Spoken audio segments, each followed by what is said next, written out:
Dear students, हम लोग ये ड्रामा कंटिन्यू करते हैं एक्ट थर्ड। एक्चुअली इससे पहले कि मिस्टर और मिसेस जोन्स का वो केस सामने आता, इसमें क्या होता है कि एक केस और सामने आया हुआ होता है और वो होता है दो लिविंस सिस्टर्स का।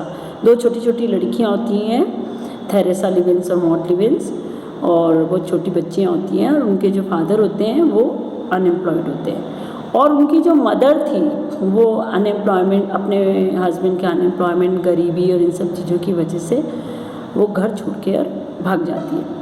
अब ये दोनों लड़कियां जो हैं, अच्छा वहाँ जॉन बाथविक, रोपर और ये सब लोग प्रेजेंट हैं और ये केस आने वाला है जोन्स वाला। तो उसके पहले ये केस चलता है तो जो रिलीविंग ऑफिसर है वो सारी उस केस की डिटेल देता है और क्या इस केस की डिटेल है और क्या बात है, let's see. Relieving officer in a monotone, pausing slightly at each sentence end, that his evidence may be inscribed. About 10 o'clock this morning, Your Worship, I found these two little girls in Blue Street, Fulham, crying outside a public house. Asked where their home was, they said they had no home. जब इन लड़कियों से पूछा गया तुम्हारा घर कहाँ है, उन्होंने कहा हमारा तो कोई घर ही नहीं है। Mother had gone away. Asked about their father had no work, unemployed, जैसे मैंने बताया। Asked where they slept last night, at their aunt's. I have made enquiries, Your Worship. The wife has broken up the home and gone on the streets. यानी कि उसने भी कुछ भी गलत कामों में लग गई, उसकी वाइफ जो उन दोनों बच्चियों की जो माँ थी वो वहाँ से उसने घर छोड़ दिया था, वहाँ से चली गई थी वो। The husband is out of work, वो आउट ऑफ वर्क था and is living in common lodging houses.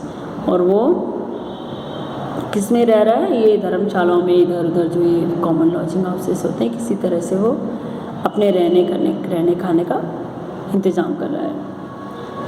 The husband sister has 8 children of her own and says she can't afford to keep these little girls any longer.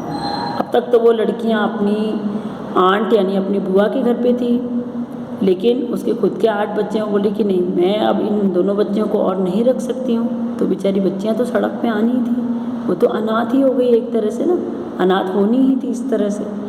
Magistrate returning to his seat beneath the canopy of justice. Now let me see, you say the mother is on the streets, what evidence have you out of that? I have the husband here, your worship. Very well then, let us see him. तो magistrate बोलता है कि तुम कह रहे हो कि husband जो है वो अनएम्प्लॉयड है, मदर छोड़ के भाग गई है, ये सारी बातें हमें कैसे पता लगेंगी, कौन है यहाँ पर? तो वो रिलीविंग ऑफिसर बोलता है कि उस लेडी का जो हस्बैंड है, इन दोनों बच्चियों का जो फादर है, वो हमारे साथ ही है, हम सारी बातें भी कर लेते हैं, हमें सब कुछ पता चल जाएगा। There are cries of livings. The magistrate leans forward and stares with compassion at the little girls. Livens comes in. He is quiet with grizzled hair and a muffler for a collar. He stands beside the witness box. अब वो उसको बुलाया जाता है लिविंस को, उसकी हालत भी ऐसी हो रही है, बहुत कोई देखने लायक कंडीशन ही उसकी, मिजरेबल सी है। वो आता है, फिर मजिस्ट्रेट उससे क्वेश्चन करता है। उसके पहले जो लिविंस है वो खुद ही बोलता है, I have got no home your worship, I am living from hand to mouth, I got no work and nothing to keep them on.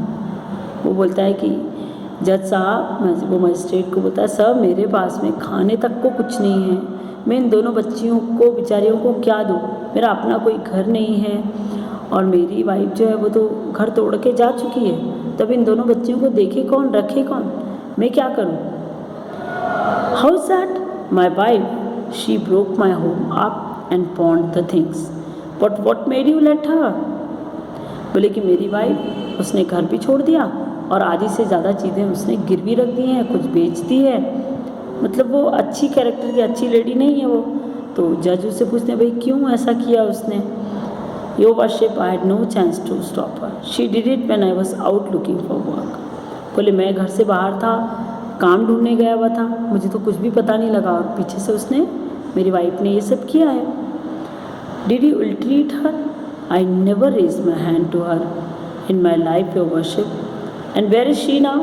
I don't know your worship. She went off with yes yes, who knows anything of her. वो फिर magistrate inquiry निकलवाते हैं। तो is she known है, not in this district your worship, but I have ascertain that she is well known.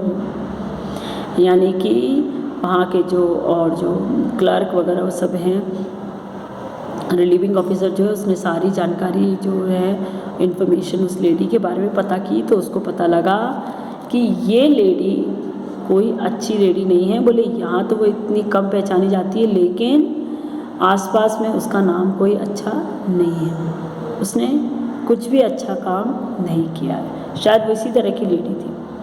अब वो बोलता है कि मजिस्ट्रेट उससे बातचीत करता है, सारी बात पूछता है।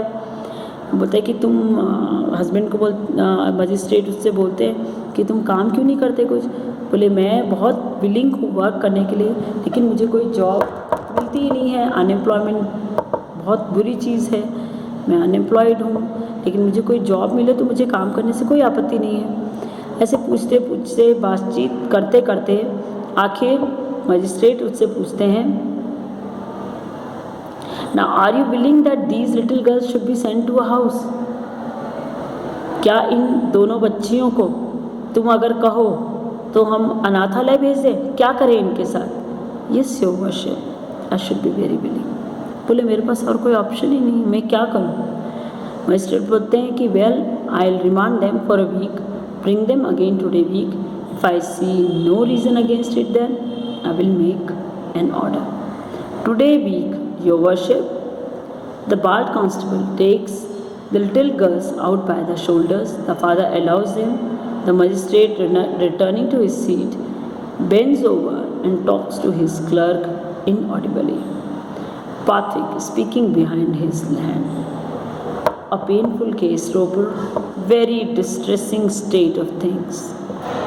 पात्रिक नौटंकी तो था बहुत बड़ी, वो तो केवल हिपोक्रेट था एक, उसको तो लोगों को दिखाना था कि मैं बहुत अच्छा हूँ। जब वो मजिस्ट्रेट उन दोनों बच्चियों को उसके फादर की प्रायर परमिशन से भेज देते हैं, कहाँ अनाथालय भेज दिया जाता है दोनों बच्चियों को, क्योंकि उसके फादर ने खुद ही कहा कि उसकी ऐसी हालत नहीं है कि वो उन दोनों बच्चियों को देख रख सके।